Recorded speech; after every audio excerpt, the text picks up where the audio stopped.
Yo, what's up, world? It's your boy Nas God. Hip hop is real. You already know. We here with Philly. Philly is in the building. Mdot Millie. What's up? Millionz.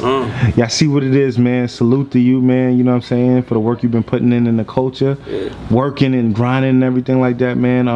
For the people who don't know, man, give them a little bit about yourself, man. What you representing and coming out of Philly right now. Oh, yeah, like you said, I'm coming out of Philly, the west side to be exact. I'm representing the streets, the grind, the underdogs. Just putting in work, man, not doing no talking, just taking risks and betting on myself right now. Coming from Philly, man, legendary city. You know what I'm saying? One of the top birthplaces of, like, you know, some of the legendary rappers, battle rappers. Like, you come from one of the, you know, roughest places and things like that. What's it been like for you, not just, you know, what you're doing in music, but just the upbringing to get to this point where you like, you know what, let me focus on this thing 100%? I mean, the upbringing probably was pretty much the same as every other black young kid, for real. And from not only the city of Philadelphia, but just in general from the hood, just being, you know, black African American male. But you know, I've been through the street parts of stuff. Did jail time, not telling, sticking to the street, the whole code thing. I just basically, you know, started there, went through it, took the good with the bad, and you know, it happened to work out in my favor, and you know, sit me down so I'll be able to figure things out. And with that and being humble, it just helped me get where I'm at today as far as just focusing and concentrating on my music. Now you saying sitting down, you know what I'm saying? Like, what about it, like, said, you know, I'm gonna transition to the music? Like, were you been rapping, or was you in the middle, or were you kind of like playing both sides? What was the mindset? I was new to rapping, but I was rapping. I was trying to, but at the same time, I was dibbling dabbling on both sides. So I still was trying to be in that street mix. You know, impress your friends, hold on to your friends, caring about what people think and all that. I still was in it, you know, the young boy mindset. With me going to jail and sitting down, I did 5 years for not telling on somebody. So, which was, you know, my homie I came off the porch with. So, you know, you feel like, this my dog, we gotta stick together through thick and thin. And then that experience brought out the truth, which was he wanted me to bite the situation, you feel me? Which, I mean, it wasn't, I don't blame him for it if you could get off on somebody, but somebody you care about, you know what I mean, you gotta man up and bite, you know what I mean? So instead of him holding his fist, we both went down for it because he didn't want to bite it. So damn, I got found guilty on some conspiracy shit. So yeah, that's tough right there. Yeah, that was my first adult case. He gave me a 3 to 6. I wound up doing like 4.5 on that John, getting out. Then I was on the run for 5 years. Then I went back for like 3 months, and then I maxed out the last 2 months on the streets. I've been off parole, all that shit for like 2 years. So I just been focused on music, and I've been, you know, elevating. What about that experience? Because that's like, you know, they always talk about stick to the street codes, this, that, and the third. But then, you know, when you have to experience it and go through it and, you know, actually hold it down for something that you probably ain't got nothing to do with, just being in the wrong place at the wrong time. How do you, you know, take that and be like, yo, not be bitter, not be, you know, like, or even turn on like, yo, what your values and your morals is, to be like, yo, this ain't it. Like, how do you keep your mind straight and be like, you know what, this is what I did, I accepted it? How'd you get through that? Basically, so that's what it was. I did the blame game, and damn, he should have took what was his and all that. But at the same time, like, what I did realize was I can't expect everybody to do what I would do in a situation, you feel me? I can't expect them to do it or think like me. So I had to just learn, like, all right, this who he really is, or this how this person really is. And then I had to just move around that, because me being mad or wanting revenge wasn't going to change the fact I'm already booked, you feel me? So I had to just take the good out of it, which was, this not really your homie. Y'all was kids, but now y'all grown. You know what I mean? Y'all mindsets might be different, you feel me? Different things like that. And then it was just like, music wasn't getting me in trouble, it was keeping me out of trouble. You know what I mean? Music not gonna call my PO or drop my location or try to, you know what I mean? So it was like, I started not winning as in being known, but I was winning in the sense of elevating from the shit that I knew and taking the risk with the shit that I liked and loved. And I was lasting longer, like little small shit. Oh shit, I was home for 2 Christmases. You know what I mean? I was home for 3 New Years. Damn, I mean, it's crazy I got count time like that, but it's just like, I was that much happy and appreciative of my freedom, you know what I mean, with going through that, because I feel like if I didn't go through that then at that age, shit, I would have still been stuck in my same mindset. I would have still been hanging with the same person, you feel me? And the situation could have been the same, but later on in my 40s or 30-somethings, and now that shit way better. Now I gotta do a 5 to 10 at 40, you feel me? 50 years old, you feel me? Then shit like niggas could have a kid. Baby ain't even here yet. Now you booked for 5-10 years. You feel me? Like, I ain't want to be in that situation. So lockdown, you thought of all these scenarios, all these, and it was like, you know what? If I didn't, I was coming back, bro. Like, that's the thing. Like, when you there, you stuck. So you see the people that get the chance to leave and come back, and leave and come back, and leave and come back, and then you hearing the reasons like why they came back, and it'd be some dumb shit because they didn't take the time to think about what they was going to do before they did it, or they acted out of emotion, or they went back to what they knew, you feel me? They never tried nothing different. So it's like, I gotta just try something different. Like, I got this shit mastered.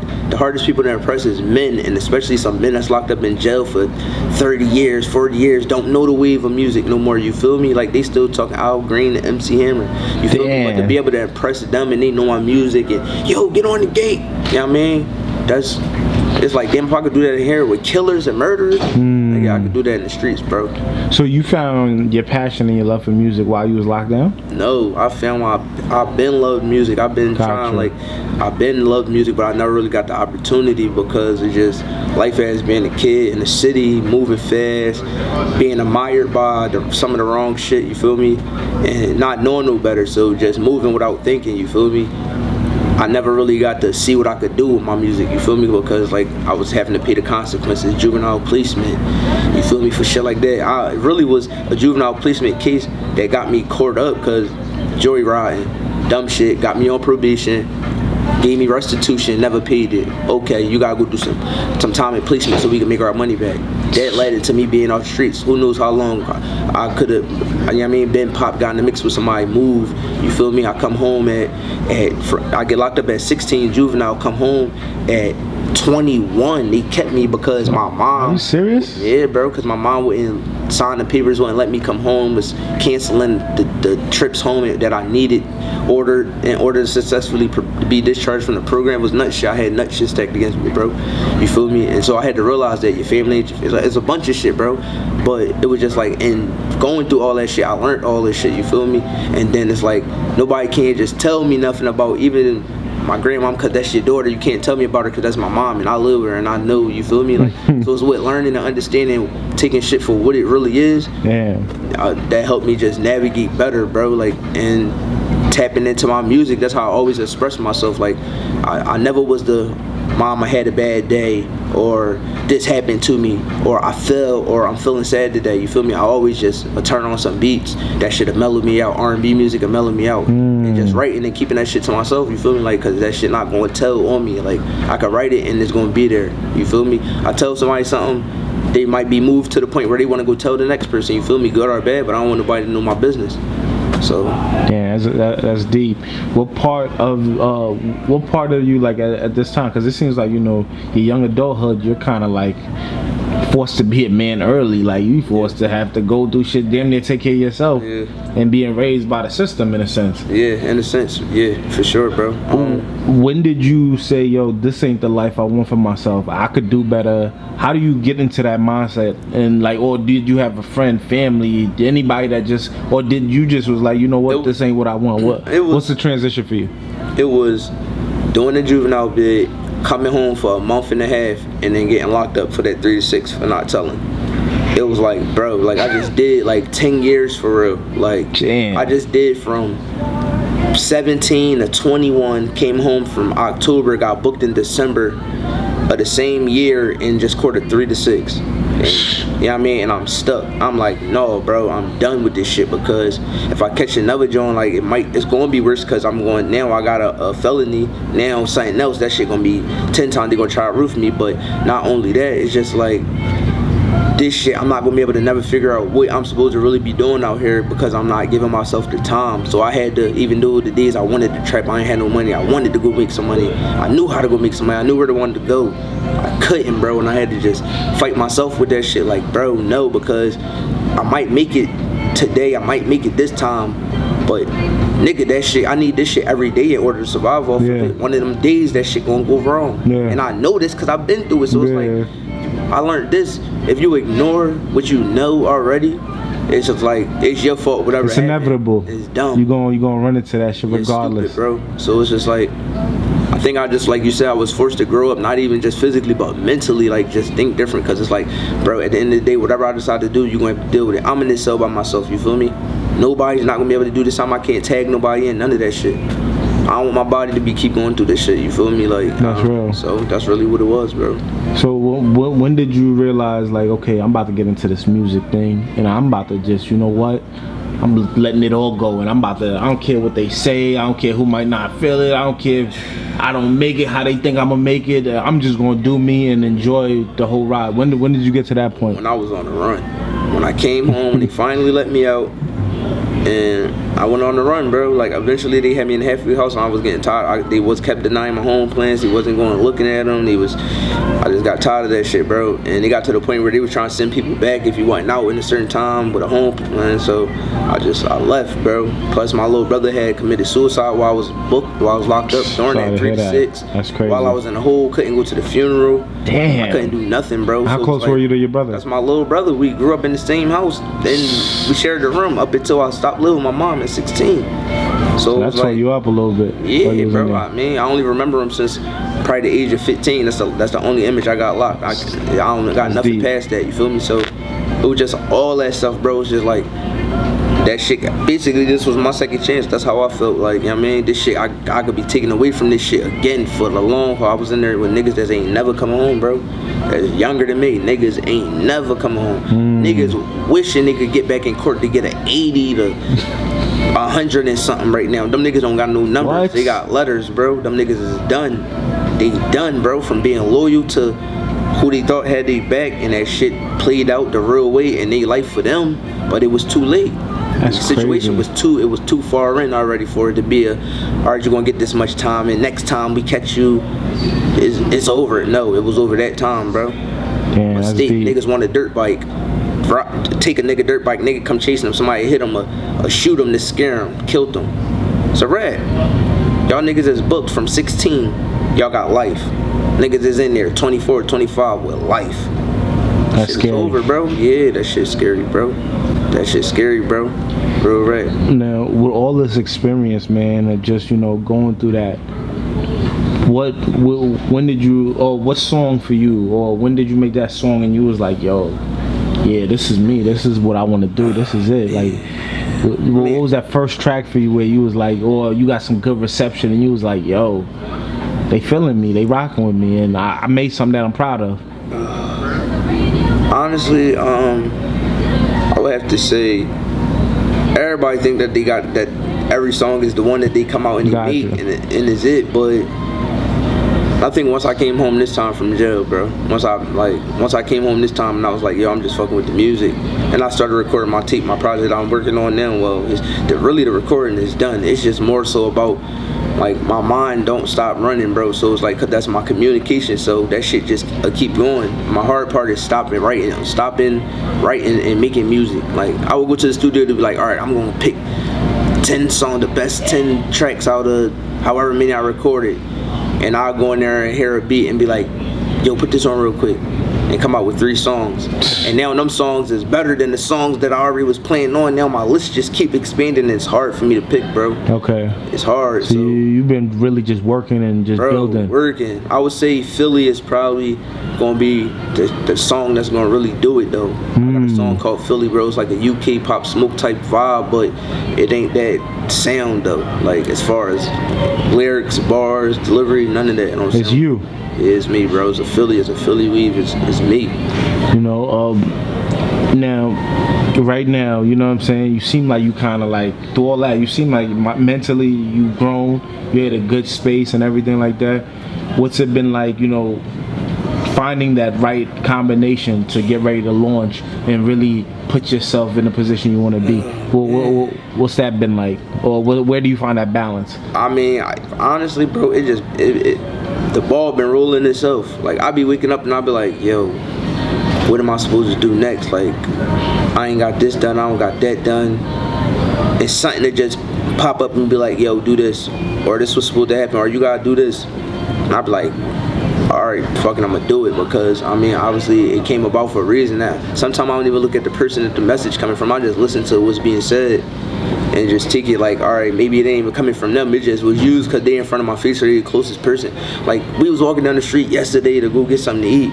I forget what the name of the place was Atlanta Breakfast Club, and some random dude just stopped passing a fucking pickup truck, bro, and was like, I'm on the phone with somebody right now, and he was like, God is real, and he was like, this lady was pronounced dead. Like, they pronounced the lady dead. The whole family was crying over the lady. The whole church came, they was crying because the lady was pronounced dead, and the lady was on the phone talking to him, bro, in good health, about to be discharged from the hospital.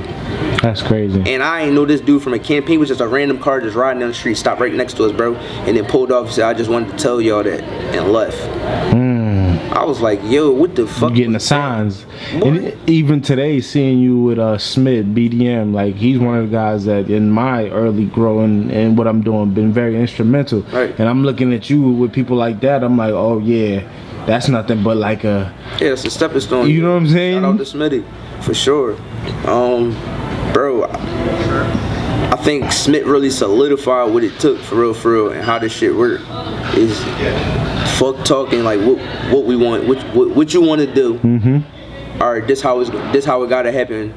Now what you want to do? That's it. Call me. Talk is cheap. Yeah, ain't nothing else to talk about except for money and the moves.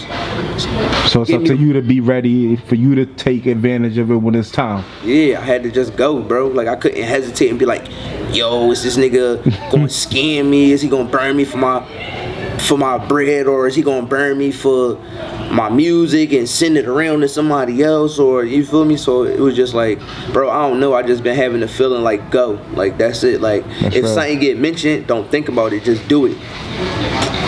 I feel like I feel like a lot of people, including myself, like, I feel like I was the person blocking my blessing, bro. I was the one blocking it.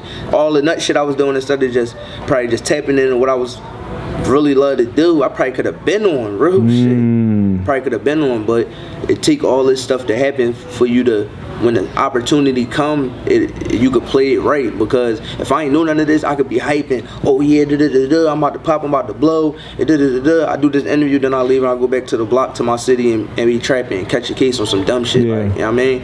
Like, I can't do both. Or I gotta do this or do that. Like, or even the experiences that you went through makes for what the music is now. Right, bro. It brings life to, you know what I'm saying? Because just listen to your story, I want to hear what the music sound like. I really like, okay, I want to see what this shit sound like on the beat. Yeah. You know what I'm saying? Like, I could tell you went through some realness, but at the same time, I could tell you're educated. Yeah. I could tell you know what you want. Yeah, bro. As far as your next project, like, for the fans out there, you know what I'm saying? What can they expect? You know what I'm saying? And when can they, you sound like you got a lot, when can they expect shit where they could just tap in right now and just be, you know what I mean, zoning into what you do? Well, I got a single right now called Running. They can stream that on all platforms. We running with that right now. That's just like a little preview of my tape, just a little feel something different. Got you. They cannot expect me to sound like nobody in Philadelphia. They cannot expect me to sound like nobody that's out. Like, bro, we gonna be rolling probably, and not probably, we gonna be rolling something out in the next 60 days. Like, okay. I told DJ Scream the same thing, bro. The tape really done. It's just about picking the records and just, you know, the rollout plan and everything. The work really is done. I've been doing it for, bro. I started recording my tape last June. I had a little hiccup in a little situation that happened with somebody, a friend of mine, and so that had me chill from music for a little bit. But I mean, since I picked the ball back up, everything been rolling. So bro, we just going with the energy and we just dropping and just manifesting everything positive for real, for real. Now I gotta ask, man. Philly's like home of the lyricists. Are we gonna get some lyrical, or is it like new age? Like what? Yeah, man. Just for the older dudes, the younger dudes. What bro, we doing? Everybody gonna be able to tap in. My style is like, all right. So the artists that really influenced me in rap and all that, starting out, was Fab and Joel Santana. Okay. So my style initially not sound like, but was bars. Want to ooh and ah for everything I'm saying on the beat, and then I grew out of that into actually an artist, but I never lost the love of painting pictures and entertaining the listener. So it's like I mastered how to make a song a hit record, and the whole time I'm talking about some real shit. Like everything I'm saying is something, like I'm not saying no bullshit. It don't matter if it's the hook or if it's in the verse. That's fire. Real rap, bro. So I feel like 60 days. Yeah, bro. We're gonna be able to hear a full project. Yeah, in 60 days y'all be able to hear on all project. Streaming platforms. On all streaming it can hit you directly. If fans want to purchase, all of that, everything, all the options will be there. It'll be there, bro. They just gotta tap in with me. Just make sure they click the link. Make sure they follow me on the gram. That's where I'm really the most active at right now. It's like really on Instagram. I gotta get into the whole TikTok and Twitter. I'm trying really. My thing is mastering something. I feel like once I master one thing, I mastered that. My Instagram, all my rest of my social media is gonna fall in line. You feel me? Because now anything I say, do, or you know what I mean, on my gram, they gonna go do it on the rest of my fire. Yeah. So no. You building, man. I'm loving the energy. Sure. As far as for the fans, you know what I'm saying. That once they see this, what message do you want to leave them with, and you know why they should really like focus in and tune in and start really like catching the wave before, you know what I mean? Like get on it now before it's like all the way out there, y'all just start jumping on it and all that. Well, we know that they're gonna do that, but the wave here already, and I want to just say, if they want something new and that's authentic, that's genuine, that ain't no flaws and no bullshit in, definitely tap in with my music. I feel like I'm gonna be able to relate with everybody. Some people that want pain, that want some party stuff, chicks want some shit to shake their ass to. I make everything, bro, and like I said, bro, they could just follow me on the gram at the real Mdot Millie. Yo. Other than that, they could just listen. It's coming. And is it Mdot Millie or Millionz? I want to end it on that. Like, you know what I'm saying? Mdot Millie. It's Mdot Millie. I mean, my artist name is Mdot Millionz. It's Millionz, but it's hard for people to say. So it's hard for them when you first hear Millionz. They be like, what? Yeah, I said millions. Yeah, right, millions. Right. So I had to dumb it down to Millie for them to be able to know it's me and put the name with the face. Gotcha. And then at that point in time when I'm lit, I'll be able to, you know, once they're a real listener, they gonna know, all right, it's Millionz. Damn, Millionz, and Millie short for Millionz, that's dope. So they can stop trying, you know, because they be trying to associate it with the Meek Mills and all that. And you feel me? It's not that, but it's just that people be so slow. It's just like, I learned this, you got to keep things simple. So you simplify stuff. It'll be easy for them to figure out, because I say Millionz, they're going to be typing in some crazy shit, W's and all this. I mean, so, you know. Nah, man, I appreciate you clearing that up for the fans. And also, man, I just want to say thank you, man. Most guys, you know, that are up and coming, some people don't have that story. They just trying to get on it, not really sure. But you seem like you really got a plan. You really got something to talk about, and you got something you want to share with the world. So I'm looking forward to see the growth and what you got coming, man. If I could get a shout out for BDM and Hip Hop Is Real. You already know who it is, your boy Mdot Millie, and we rocking with Hip Hop Is Real. Shout out to BDM.